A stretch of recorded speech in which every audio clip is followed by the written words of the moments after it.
सातवां दिन ईरान पर, सातवीं रात, भारतीय वक्त के मुताबिक रात, सातवीं वो रात जिस पर ईरान पर बड़े हमले अमेरिका ने किए हैं। अमेरिका ने खुद ऐलान किया है, ऐलान का अपडेट आपके सामने है।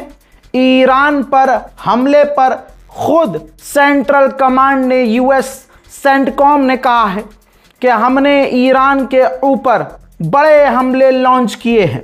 सातवां बड़ा हमला IRGC की, ईरान की मिलिट्री साइट्स पर हमने बड़े हमले किए हैं। क्योंकि ये लाइव है तो फुटेज नहीं है, लेकिन सिरिक, बंदर अब्बास, बुशहर, कश्म आइलैंड और अहवाज, ऐसी तमाम जगहों पर अमेरिका ने और बड़े हमले किए हैं। एक गलतफहमी हमको यह है कि ईरान के बॉर्डर के इलाके पर अमेरिका हमला कर रहा है तो आम लोग नहीं मर रहे हैं।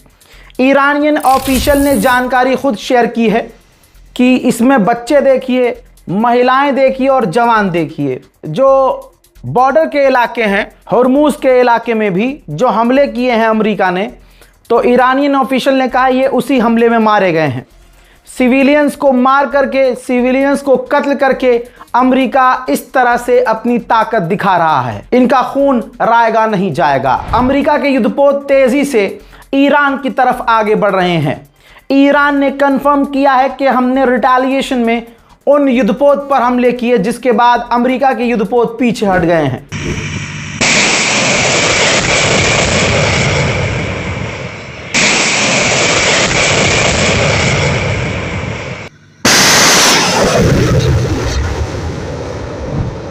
हजरात, ईरान के सुप्रीम लीडर के प्रवक्ता ने कहा है, एडवाइजर ने कहा है कि जिस तरह से अमेरिका सिविलियंस पर, हमारे इंफ्रास्ट्रक्चर पर बड़े हमले कर रहा है, अगर अमेरिका इसी तरह से हमले बड़े बड़े आगे 3-4 दिन और करता रहा तो जंग पूरी तरह से छिड़ जाएगी। और उसके बाद हम अभी जो अपना सब्र दिखा रहे हैं, फिर हम एग्रेशन दिखाएंगे, फिर हम एक्शन दिखाएंगे। उन्होंने आगे ये भी कहा कि अमेरिका इसी तरह से हमले करता रहा तो बातचीत का जो रास्ता है वो पूरी तरह से बंद हो जाएगा और सिर्फ आखिरी रास्ता बचेगा जंग का।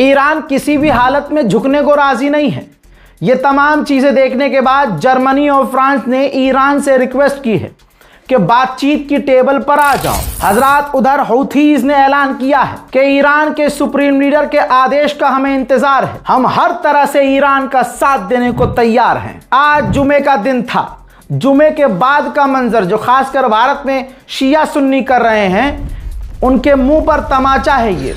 यमन में भारी मात्रा में नमाज जुमा के बाद से लेकर रात तक पूरी यमन की सड़कें शिया सुन्नी सब के सब, ये भी तो अरब है ना, तो शिया सुन्नी जितने मुसलमान हैं सब ला इलाहा इल्लल्लाह के परचम के नीचे आए और ईरान का झंडा, फिलिस्तीन का झंडा, यमन का झंडा, लेबनान का झंडा सड़कों पर लेकर उतर आए। जहां भारत के मुसलमान और भारत का मुल्ला बैठकर पीठ पीछे से शिया सुन्नी के बीच दीवार खड़ी कर रहा है, जहर उगल रहा है, वहां जरा दूसरी तरफ जो जंग में है, जो जिहाद पर हैं, वो सब एक हो गए हैं। ये भारत के मुल्ले को नजर नहीं आ रहा है। वो इसी चीज में लगा हुआ है कि फलाना तो शिया है, फलाना तो सुन्नी है, फलाना देवबंदी है। तुम्हारा हाल क्या होगा आगे। हजरात, पिछले अपडेट में मैंने दिखाया, बताया कि कुर्द के लड़ाकों पर ईरान हमले कर रहा है। हजरात, लगातार हमले हो रहे हैं। अभी भी ईरान ने कुर्दिश ठिकानों पर हमले किए हैं, मंजर आपके सामने।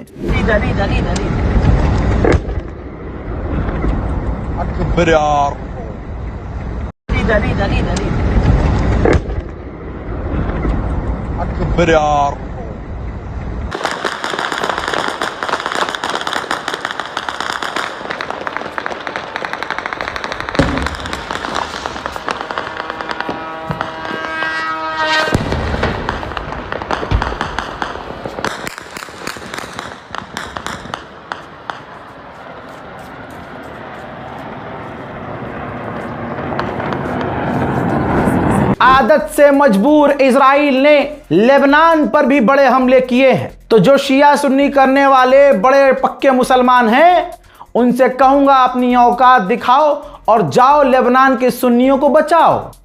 और लेबनान के लिए फिर ईरान क्यों बोल रहा है? बेवकूफ है। इजराइल ने एक बार फिर से लेबनान पर बड़े हमले किए हैं, ये मंजर देख लो।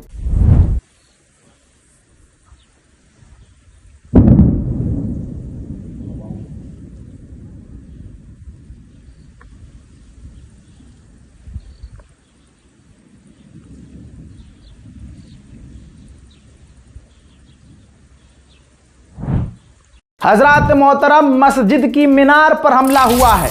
यह तस्वीर देख लो, लेबनान में मस्जिद की मीनार पर हमला हुआ है।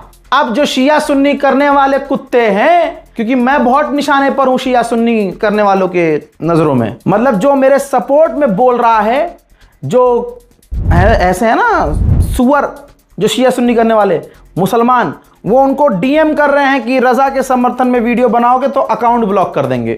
वाह यजीद की नस्ल, मुझे तो लगता था हिंदुस्तान में यजीद के बच्चे नहीं होंगे, अब पता चल रहा है कि यजीद की औलाद बाकी है। अरे जा, ये जो लेबनान में मस्जिद पर हमला हुआ है मीनार पर, अब पहले ये पता कर कि यह मस्जिद शिया थी या देवबंदी की थी, सुन्नी की थी, अहले हदीस की थी, किसकी थी? तुमने हिंदुस्तान का बेड़ा गर्क कर दिया है, कौम को टुकड़े टुकड़े। अरे भाई साहब, मोदी योगी जो काम नहीं कर पाए, ये शिया सुन्नी फसाद फैलाने वाले बेहतरीन काम कर रहे हैं। मोदी और योगी से आगे हो तुम। आओ अब मैं गाजा दिखाऊं।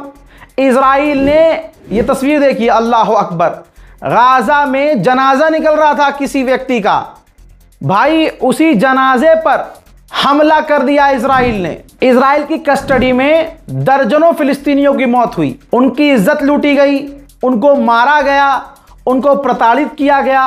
पूरी दुनिया के दबाव में अमेरिका को और यूरोप को दिखाने के लिए इजराइल ने जांच शुरू करी, कई सारी जांच। अब जांच होते होते जैसे जांच होती गई, इजराइल को तो पता था कि हमने ये काम किया है। दुनिया जैसे ही ईरान के और अमेरिका के वॉर की तरफ मुंह घुमाती है, ये तमाम वो जांच बंद कर देता है। अल्लाह अल्लाह खैर सल्लाह। मोहतरम हजरात, आप लोगों से गुजारिश है, ला इलाहा इल्लल्लाह वाले हैं, वहदहू ला शरीक वाले हैं, तो सामने से आपको कितना भी भड़काया जाए, कितना भी कहा जाए कि फलाना तो सुन्नी है, फलाना तो शिया है, अरे ये जो मस्जिद टूटी है ये तो शियाओं की है, ये मस्जिद टूटी है ये तो सुन्नियों की है, देवबंदी की है। आपको आपके ईमान की कसम है, फिरका वारियत जहर है, मत पढ़िएगा। ऐसे इंसान को दो मीठी सी गाली बकिएगा, ब्लॉक कीजिएगा और आगे बढ़िएगा। हमें इंसानियत को बचाना है, हमें हक पर रहना है। अभी हमें फिरका वारियत की कोई ज़रूरत नहीं है, क्योंकि मुसलमानों में ही गद्दार हैं, वो हमें ऐसे होने देना नहीं चाहते। ये शिया, ये सुन्नी, ये देवबंदी, ये बरेलवी, ये सबको अलग अलग रखना चाहते हैं, क्योंकि हम सब जब एक होते हैं तो इनकी दुकान तोड़ देते हैं। इस रिपोर्ट को शेयर कीजिए। वस्सलाम।